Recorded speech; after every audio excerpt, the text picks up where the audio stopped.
Hellcat, Nathan. It just rolls off the tongue. Hellcat. It's a sexy pussy. It is a sexy cat.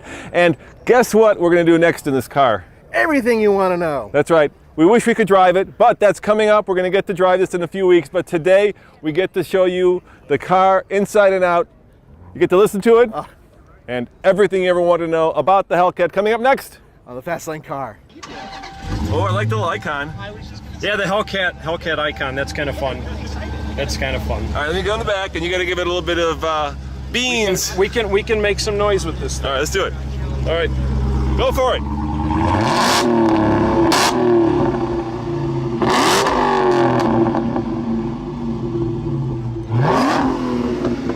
You know what? I almost jumped out of my pants there. Those. What'd you say about your pants? Hold on, let me get the induction noise too. Hold on. Sure. Let me get the air coming in. Hey, it's coming out. All right, go for it.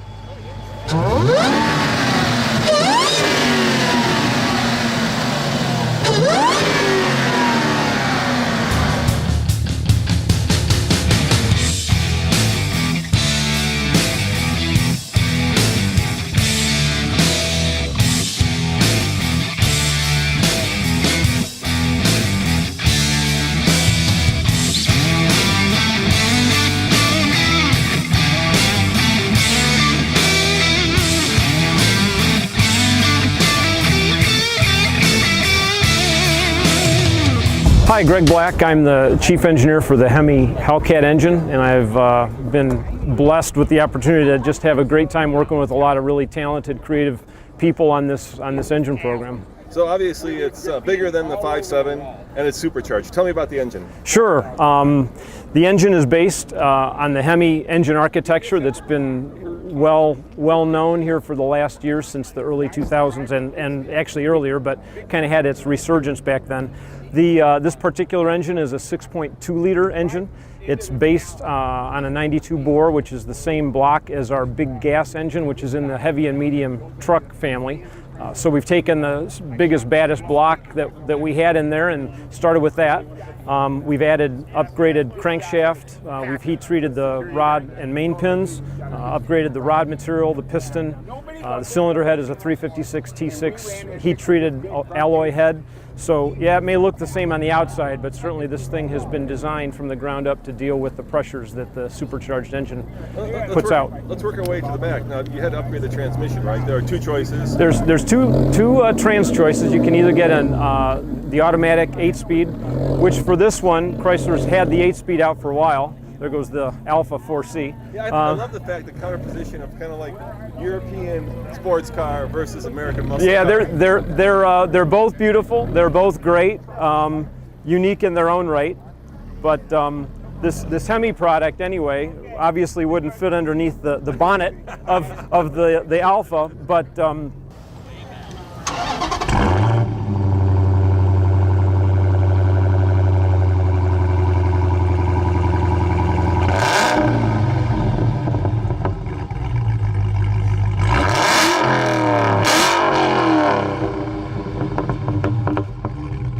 The 8-speed. I know. I was going to say I got distracted.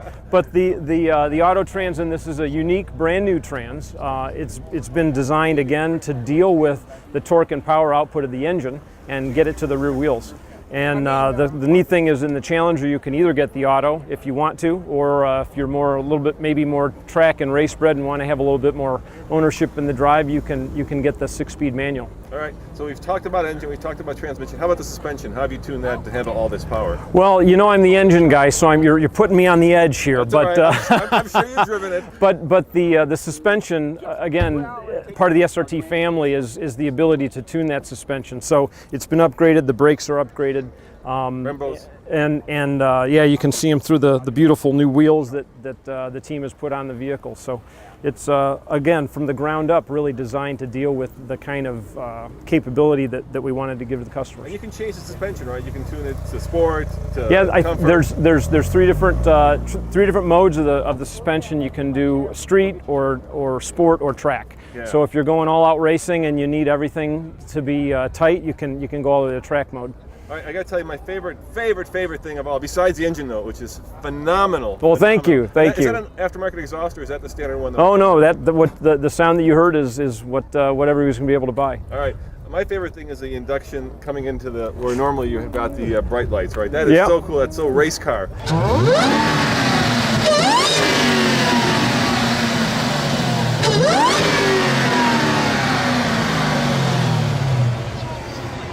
That's gotta put a smile on your face. It does. It's a lot of fun. The vehicle is just awesome.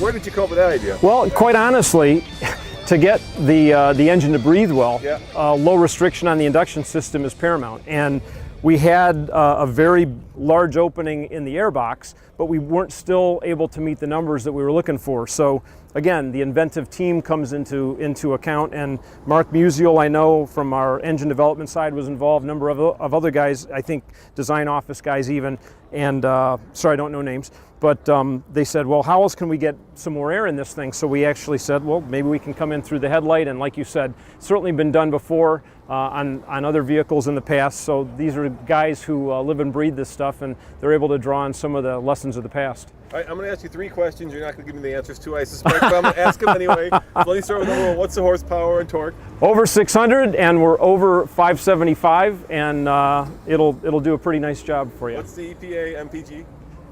That is still, it's not that I don't know it, quite honestly, that's still being worked through. As with many programs, you know, you're kind of working the numbers to the very end, tweaking things. So that's still a work in progress. And of course, the one that everybody cares about is how much is it going to cost me to get my butt into this bad boy? How much fun do you want to have? You know. 50, 60,000. Give me a number. Give me a range of fun. Again, I'm the engine guy, so I don't know. So this is great. I can tell you, I don't know. All right, let me ask you a question you can't answer. You've driven this, obviously. I've had a couple hours in it. I bet you have, yeah. What's your personal favorite part of the car? Wow, my personal favorite. I think the thing that I like about it is that the car is the kind of car I could drive as a daily driver if I want to, but it's just crazy fast when you want it to be. And it can be real tame, but it's also can be unleashed. And it's the same car, and it's almost like it's got 2 personalities, but it does it seamlessly. And so I think having that capability and knowing that if I want to, I could literally take this thing to the track on the weekend and have a great time with it. Yeah, I'd probably have to buy tires, but you know, I could do well there, but I can still drive it. And I think the engineering development of the vehicle just kind of brings together a really, really good overall package. So are you saying it's going to mop the floor with the Shelby GT and the Camaro ZL1? Every car has its place, and I think the people I think the people that race this vehicle will have a lot of fun with it. All right, thank you very much. I appreciate the time. I appreciate the info. No problem. For starting it up. That was no problem.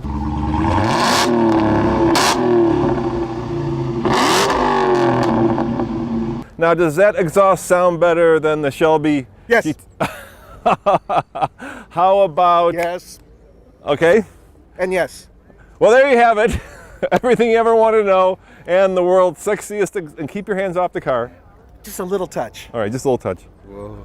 As always, this is Nathan and Roman saying thanks for watching. See you next time. Remember, go to tflcar.com for news, views, and reviews. And of course, everyday real world reviews. You'll learn it one of these days, Nathan. Yeah, I'll learn it.